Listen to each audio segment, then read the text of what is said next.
안녕하세요, 디누입니다.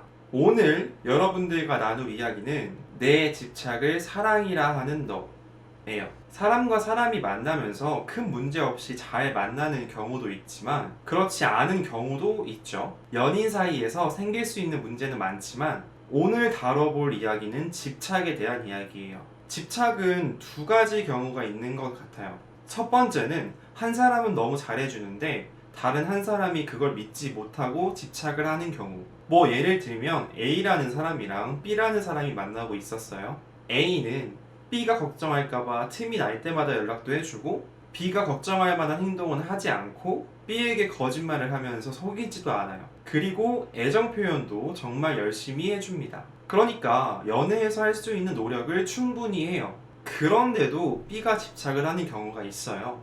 이 경우엔 보통 B의 낮은 자존감, 그리고 A라는 사람에 대해 갖는 불신이 원인일 경우가 많습니다. 이 경우 집착은 보통 어떻게 생기냐면 B가 A를 너무 좋아하는 거예요. 그리고 B가 봤을 때 본인의 매력은 잘 모르겠는데 A는 너무 매력적인 거예요. 그런데 이 상황에서 B가 뭐 과거에 크게 배신당한 적이 있든 뭐 그런 이유로 연인을 높게 신뢰할 수가 없는 상황이라면 B는 집착을 하기 시작합니다. 그러면서 무슨 생각을 하냐면요. 이 사람이 나한테 사랑한다고 하는 게 진심일까? 이렇게 멋있고 예쁜 사람이 나를 왜 좋아하지? 내 눈에 이렇게 멋있고 예쁘면 다른 사람 눈에도 똑같을 텐데 어디 가서 바람나면 어떡하지? 이런 생각을 해요.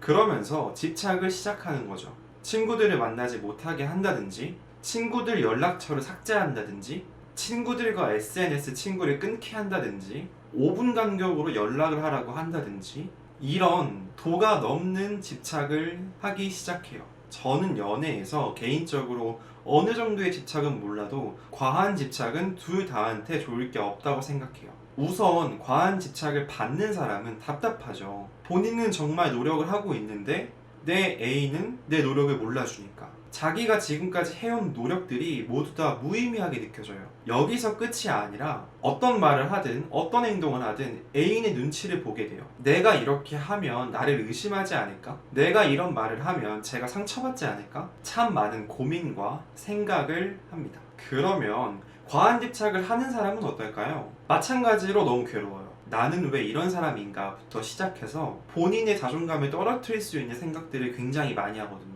하루 종일 머릿속에서 애인에 대한 생각이 잊혀지질 않아요. 일이 손에 안 잡히겠죠? 마찬가지로 또 눈치를 보게 돼요. 어떤 눈치냐면 본인이 생각을 했을 때 상대방이 조금 못마땅한 말이나 행동을 했어요. 그러면 객관적으로 봤을 때는 별일 아닌 일인데 이걸 굉장히 크게 받아들여요. 그리고 이걸 말을 해야 하나 눈치를 보게 돼요. 이걸 말하면 내가 더 집착하는 사람으로 보여질까봐 걱정이 되거든요. 이것만으로도 과한 집착은 안 좋아요. 그런데 문제는 여기서 끝나지 않아요. 연인 사이의 적당한 싸움은 오히려 좋은 신호일 수 있어요. 왜냐하면 둘 다 서로한테 관심도 없고 마음도 없으면 싸움이 안 생기거든요. 그래서 적당한 싸움은 아직 둘 다 서로한테 어느 정도 관심도 있고 마음도 있다는 증거일 수 있어요. 하지만 뭐든지 적당한 게 좋겠죠. 과한 싸움은 좋지 않아요. 그런데 집착이 심하면 과한 싸움이 주기적으로 반복돼요. 그 패턴은 매번 똑같아요.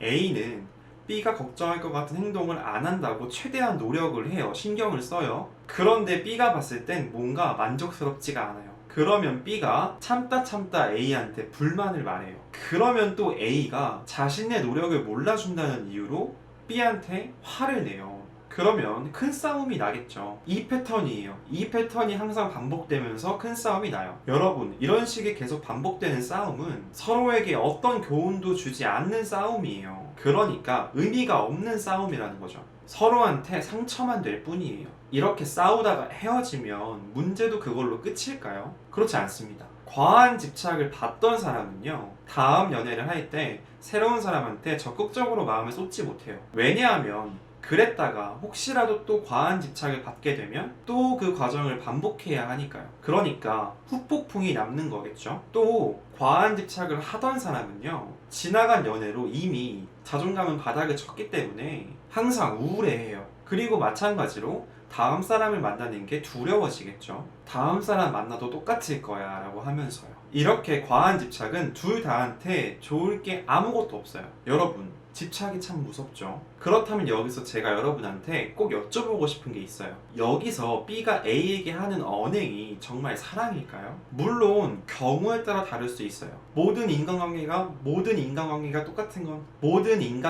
똑같은 건 절대로 아니니까요. 하지만 제가 말씀드린 이 상황 속에서 B가 A에게 하는 언행이 사랑일까요? 아니에요. B가 A에게 하는 건 사랑이 아닙니다. 사랑이라는 건요, 기본적으로 상대방을 믿어야 돼요. 그 믿음을 바탕으로 행복을 주는 게 사랑이죠. 그런데 그런 믿음 없이 행복을 준다면 그게 과연 진짜 행복이고 사랑일까요? 연애를 하면서요, 연애 초반에는 내 애인이 나만 만나서 시간을 보내는 게 행복이었을 수 있어요. 그런데 시간이 지나면서 자연스럽게 나에게만 몰두되어 있던 관심이 주변으로 흩어질 수 있어요. 이건 나한테 마음이 떠나서 그러는 게 아니에요. 정말 자연스러운 변화예요. 어느 정도 연애를 하고 나면 가끔씩 친구들을 만나서 술을 마시고 노는 게 그 사람에게 행복일 수 있고, 가끔씩 친구들이랑 여행을 가서 힐링을 하는 게 그 사람의 행복일 수 있어요. 물론 내 연인한테는 나 시간이 없어서 못 만나겠어 라고 해놓고 친구들을 만나는 건 분명한 잘못이지만 이건 그 상황이 아니니까 패스할게요. 그런데 이 상황에서 만약에 내가 그 사람을 믿지 못해요. 그래서 친구들을 만나는 것도, 친구들과 여행을 가는 것도 싫어요. 그래서 못 가게 해요. 그렇다면 이건 그 사람의 행복을 빼앗는 거죠. 이건 사랑이 아니라는 거예요. 왜? 사랑은 신뢰를 바탕으로 그 사람에게 행복을 주는 건데, 이건 신뢰도 하지 않고 행복도 주지 않는 거니까요. 이건 사랑이라기보단 집착이에요. 물론 연인을 완전히 믿고 싶은데 그게 안 돼서 답답한 여러분의 마음은 너무 잘 알고 있어요. 혹시 예전에 크게 배신당한 적이 있진 않으세요? 답답하겠죠. 믿고 싶은데 믿었다가 상처받을까봐 걱정이 되고, 그래서 상대방을 내 통제하에 두고 싶고. 그런데요, 이런 집착을 아예 하지 않는 방법은 없는 것 같아요. 하지만 제가 드릴 수 있는 말씀은 있어요. 우선 첫 번째는요, 상대방에게 갖는 집착이 시간이 지나면서 자연스럽게 줄어들 때가 있어요. 이거는 예전에 비해서 상대방에게 갖는 마음이 좀 작아졌을 때, 이때 자연스럽게 집착이 줄어들기도 해요. 그리고 두 번째는요, 만약에 그 사람 자체를 믿기가 어려우면 그 사람이 한 언행을 믿어보세요. 여러분이 걱정할까봐 해주었던 그 사람의 배려들, 바쁜데도 틈이 날 때마다 연락해 주었던 것들, 꾸준한 애정 표현들, 그 언행에 대한 믿음으로 그 사람에게 작은 거 하나씩이라도 허락을 해주는 거예요. 뭐 예를 들면 친구들 만나고 와, 대신에 연락은 좀 꾸준히 해줬으면 좋겠어, 같이요. 이렇게 작은 거 하나하나부터 시작해 보는 거예요. 여러분이 지금 만나고 있는 사람이 있다면 그 사람은 여러분에게 상처를 주었던 그 사람과는 같은 사람이 아니에요. 여러분이 아직 일어나지 않은 일에 대해서 걱정을 하면서 지금 만나고 있는 사람에게 믿음을 갖지 못하면 어쩌면 여러분이 살아가면서 앞으로 다시는 만나기 어려운 좋은 사람을 놓치는 걸 수도 있어요. 그리고 만약에 지금 만나고 있는 사람이 다시는 만나기 어려운 좋은 사람이 아니라고 할지라도 적어도 여러분은 새로운 누군가를 만날 때 연인에 대한 신뢰를 어떻게 하면 쌓을 수 있는지 이미 몸으로 경험을 한 상태이기 때문에 더욱더 성숙한 연애를 하실 수 있을 거예요. 제가 집착에는 두 가지 경우가 있는 것 같다고 말씀드렸죠. 지금까지는 첫 번째 경우를 다뤘어요. 그러면 바로 이어지는 다음 영상에서 두 번째 경우를 다루겠습니다. 좋아요, 구독, 댓글, 알림 설정까지 잊지 마시고 다음 영상에서 만나요. 안녕.